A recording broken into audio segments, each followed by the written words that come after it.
Hujan di kota Bogor malam itu tidak seperti biasanya. Airnya tidak membersihkan, melainkan menyembunyikan. Menyembunyikan dosa, menyembunyikan amis darah yang merembes di sela-sela ubin kontrakan sempit itu. Namanya Jaka.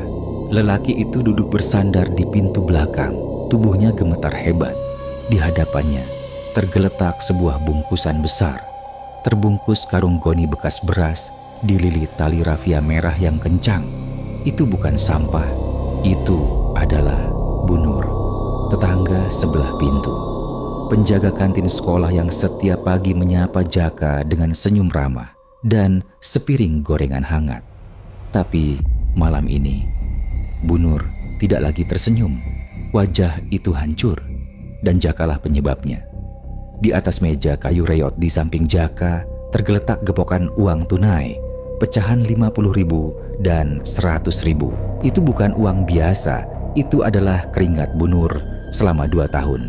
Uang hasil menjual nasi uduk, koin demi koin yang dikumpulkan untuk satu tujuan suci. Pergi ke tanah suci, umrah. 2 tahun Bu Nur menabung, mempercayakan uang itu pada Jaka untuk disimpan agar aman. Tapi Jaka yang gelap mata oleh utang judi online justru menggerogoti uang itu. Dan ketika Bu Nur datang malam ini untuk meminta uangnya kembali, setan mengambil alih. Jaka menatap bungkusan karung itu. "Maafkan saya, Bu," bisiknya, suaranya parau. "Saya terpaksa." Tapi Jaka tidak sadar. Ada hal yang tidak bisa dibunuh dengan benda tumpul. Niat suci seseorang yang mati secara tidak wajar tidak akan pernah benar-benar pergi. Malam itu juga, Jaka membuang jasad Bu Nur di pinggiran sungai yang sepi, di bawah jembatan yang jarang dilewati orang. Hujan membantu menyamarkan jejaknya. Ia pulang dengan perasaan lega yang aneh.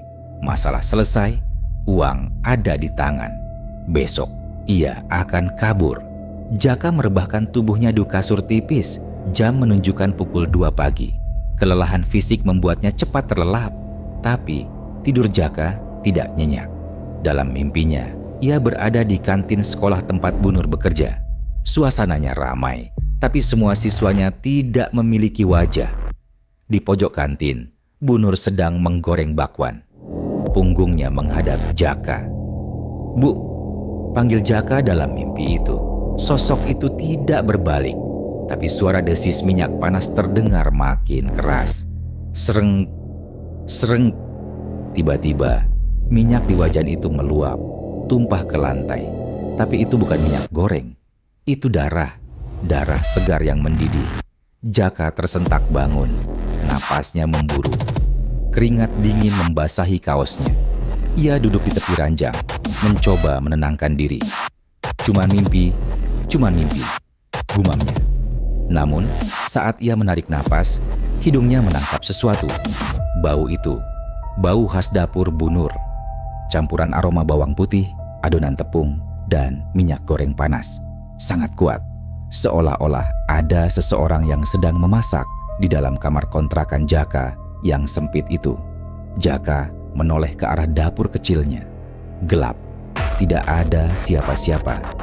Tapi bau itu perlahan berubah. Aroma sedap masakan itu bercampur dengan bau lain, bau tanah basah, dan bau anyir yang menusuk. Ting, ting. Jaka membeku. Suara itu suara Bu Nur saat menghitung uang koin recehan hasil dagangannya setiap sore.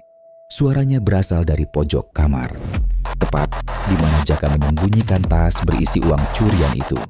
Jaka memberanikan diri menyalakan lampu ponselnya.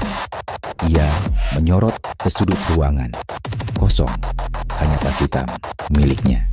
Tapi saat ia mematikan lampu, sayup-sayup ia mendengar suara lirih, seperti bisikan tepat di telinganya.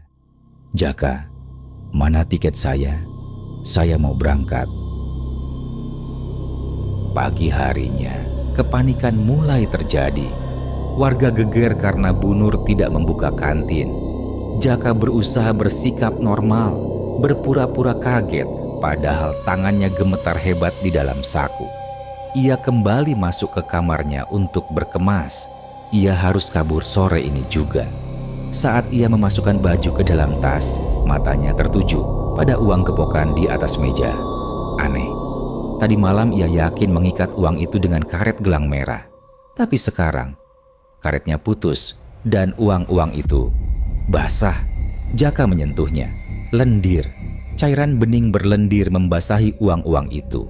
Jantung Jaka berdegup kencang. Ia buru-buru mengelap uang itu dan memasukkannya ke dalam tas. Gak ada hantu, gak ada hantu.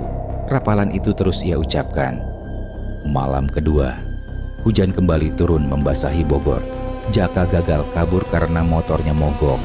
Pukul 11 malam listrik tiba-tiba padam. Gelap gulita menyelimuti gang sempit itu. Di dalam kegelapan, Jaka duduk memeluk tas berisi uang itu. Tok, tok, tok. Ketukan pelan di pintu. Siapa? Tanya Jaka. Suaranya hampir hilang. Tidak ada jawaban. Hanya suara napas berat dari balik pintu. Napas yang terdengar seperti orang tercekik cairan. Grok, grok. Tiba-tiba dari celah bawah pintu merembes cairan merah pekat. Darah itu mengalir masuk, perlahan mendekati kaki Jaka. Jaka melompat ke atas kasur, meringkuk ketakutan. Lalu suara itu terdengar lagi. Kali ini lebih jelas. Jaka A, uangnya Jaka A. Itu uang tamu Allah. Jaka menutup telinganya rapat-rapat. Pergi lu setan, teriaknya histeris. Saat ia membuka mata, Jaka melihatnya. Di pojok ruangan, berdiri sosok itu. Sosok itu mengenakan mukena. Mukena putih bersih yang biasa dipakai untuk umrah. Tapi mukena itu kini tidak lagi putih. Bagian wajahnya hitam lebam. Bagian lehernya koyak. Dan kain putih itu basah kuyup oleh darah dan lumpur sungai. Sosok Bu Nur itu berdiri kaku. Tangannya menengadah, posisi berdoa. Labbaik Allahumma labbaik. Aku datang memenuhi panggilanmu ya Allah. Ia tidak berdoa kepada Tuhan. Ia sedang menagih janji pada pembunuhnya. Perlahan, sosok itu melangkah maju. Kakinya tidak menapak tanah. Wajah hancur itu mendekat ke wajah Jaka. Bau busuk bangkai menyeruak memenuhi ruangan. Kenapa kamu bunuh saya, Jak? Saya cuma mau ketemu Ka'bah. Jaka terpojok di dinding. Ambil uangnya, ambil. Jaka melempar tas hitam itu ke arah sosok Bu Nur. Tas itu terbuka, gepokan uang berhamburan keluar. Tapi keajaiban mengerikan terjadi. Saat uang-uang kertas itu menyentuh lantai, mereka tidak lagi berupa kertas. Uang merah dan biru itu berubah menjadi ribuan belatung. Belatung putih gemuk yang menggeliat-geliat. Ribuan belatung itu bergerak cepat, mengerubungi kaki Jaka, merayap naik ke celananya, ke bajunya. Jaka berteriak histeris. Tolong, tolong. Sosok Bu Nur tertawa. Bukan tawa kuntilanak, tapi tawa sedih seorang ibu yang hatinya patah. Kamu makan uang saya, Jaka. Sekarang, biarkan uang itu memakan kamu. Sosok itu menerjang maju. Tangan dinginnya yang pucat dan berlendir mencengkeram leher Jaka. Pandangan Jaka mulai kabur. Di detik-detik terakhir kesadarannya, Jaka tidak melihat wajah hancur Bu Nur lagi. Ia melihat Ka'bah. Tapi Ka'bah itu berwarna merah darah.